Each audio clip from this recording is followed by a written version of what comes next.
Hello everyone and welcome to my ball lightning build. I'm going to keep it short in this video, as after I finish the chain lightning build for tier 100 that can see in my previous videos, I am more focused on creating the next builds for charged bolts and Oculus conjuration. But considering I always covered all lightning skills, I had to post my idea on how ball can be built with optimal DPAs and very high defenses, capped armor and resistances, and maintaining clearing speed in any content. The skills itself is ridiculous scale this season, so some of my choices are taking that into account. I use 3 legendary nodes, and enchantments Chain and Spear. Vulnerable is almost permanent apply, mana no issues, high crit chance and movement speed. Yes, I go for ESU for crit chance. I personally do not see the point of the other unique boots in the current game balance. You don't even need ultimate and everything dies. If they balance game to not be this easy, yeah sure. But till then, ESU is my choice. Even if doesn't give move speed buff with metamorph power, who cares? We have 160% permanent movement speed and 200 if kill an elite.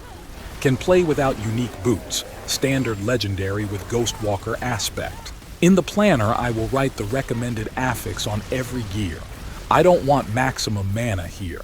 I use my chain lightning helm for this build too. Mana is overkill enough.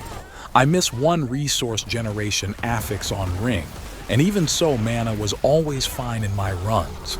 I do play enchantment master and static surge. That makes it so that every 2 balls we get 1 chain that apply vulnerable and refill 10% mana. If you are bold enough, can give up on prodigy to be honest. Mana is fine even if you put DPS aspect here. But for a comfortable experience I played with it and I post build so. I miss cooldown reduction here.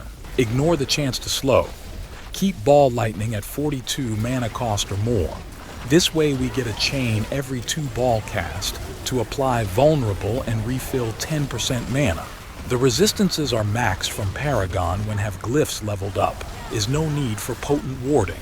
I will show the full skill tree followed by Vampiric Powers and Paragon board. You might find some choices controversial, but for me personally, they prove and perform better to maintain high clear speed, cap defenses, and enough damage reductions for any content. First, again I say no to a 7 glyph Paragon. Compared to my chain build this time, I use 6 glyphs as I value all 3 legendary nodes. Frigid Fate reaches 22% multiplier permanent as vulnerable is always applied. Ain't no 7th glyph better than that. Enchantment Master helps you both DPs, mana, and vulnerable uptime. And legendary node static surge is mandatory. No control glyph again. What to do with it? You overkill all map already and bosses die before stagger. As I said, I will keep it short this video.